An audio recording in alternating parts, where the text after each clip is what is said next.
public safety, police and fire, make up a large portion of the city budget. How do you feel about the staffing levels and resources available to these departments as they now stand? I think that one of the issues that has been talked about as it relates to your question and maybe other questions that you might have about the city governmental organizational structure. There's been a lot of talk about restructuring. The use of that word has been tossed around, reorganizing, restructuring. And what I see as it relates to the fire department, the police department, and all other departments is I don't see the kind of effort being put into that the situation we're in financially requires.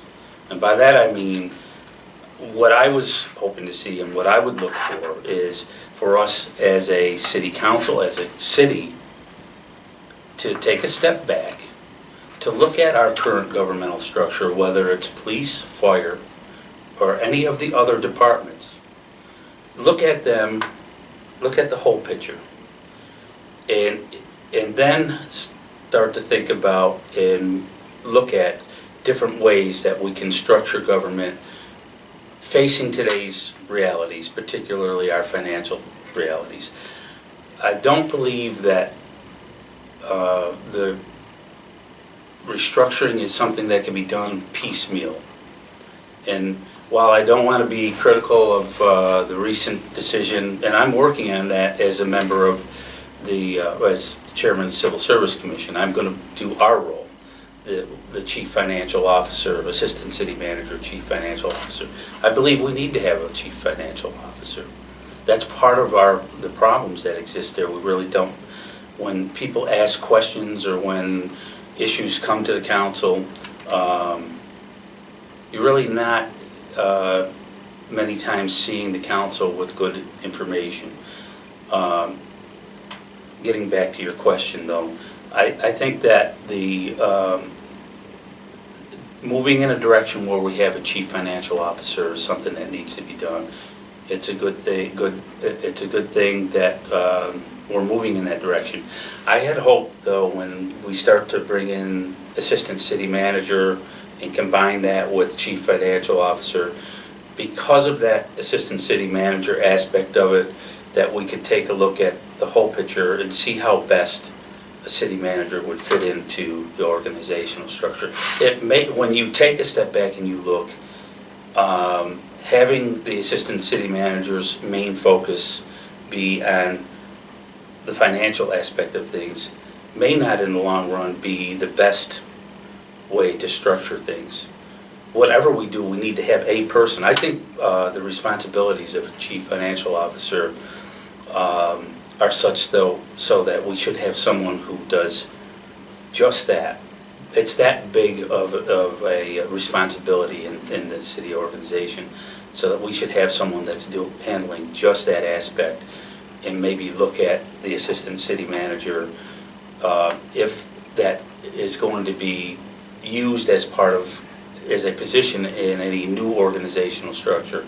Look at that in the context of where do we want to go? Taking a step back, looking at the whole picture, where do we need to go from here? And wherever we need to make adjustments, whether it be fire, police, or any other area, we do have labor contracts that we have to take into consideration. We have to reach out to the unions. We have to talk to them about that. That's why, another aspect of what's happened with the fire department is really not necessarily a good thing, because if we're going to, as a city, if we're going to move in a direction where we need to organize things, organize city government, have an organizational structure that faces today's realities, then we need to be able to sit across the table and talk honestly with people. We need to talk to the unions. I don't know how receptive they would be about doing things like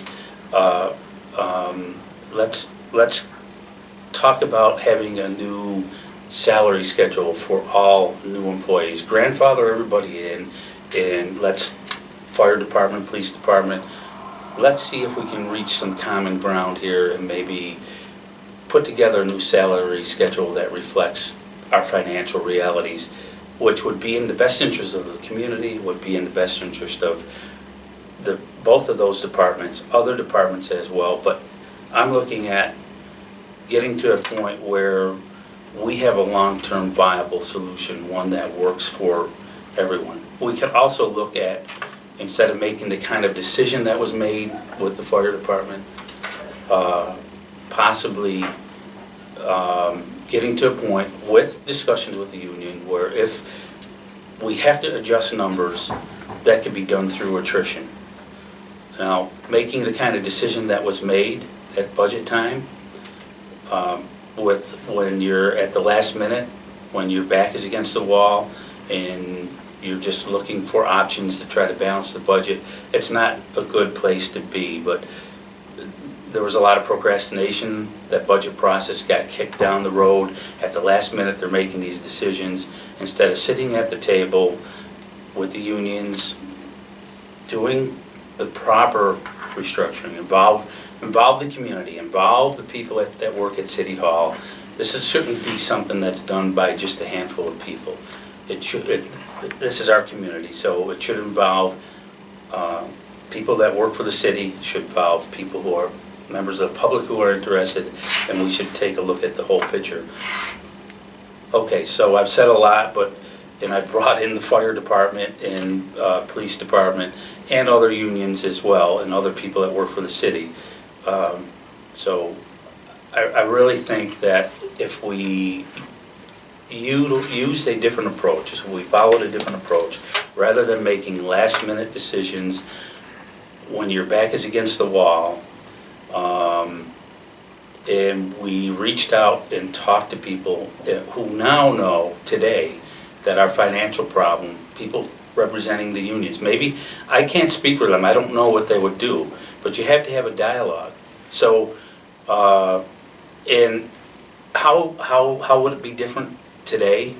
I think everyone realizes now that this is not just a smoke screen that's being put out there by the city.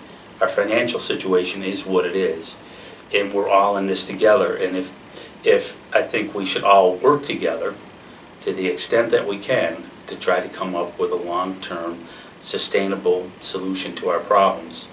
And if that means we have to look at how fire, police, and every other department is structured, we should do that. But it has to be done within the context of, we do have existing labor agreements that there are provisions in. We have to sit down and we have to talk to them. We can't just, with some of these things, you can't just go and make changes because then you're going to be in violation of the contract. It ends up costing the city money to have lawyers go to hearings and go to court. Maybe we'll end up there from time to time. But I think given our current situation, we really need to make that effort to reach out to people and make things work. Try to bring everybody together and make things work. If we can do that, I think that serves everyone well, serves the community well. I'm not living in a fairy tale world either. I know that that's a lot harder to do. It's easier said than done. But I do think what is different is the fact that everyone realizes that our financial situation is real and it is serious. And if we want to get to a place where we can have a government that provides the kind of services that everyone needs in the community, then we all have to start to sit down and work together to achieve that goal. We can't do that by conducting the city's business at the last minute in a budget process.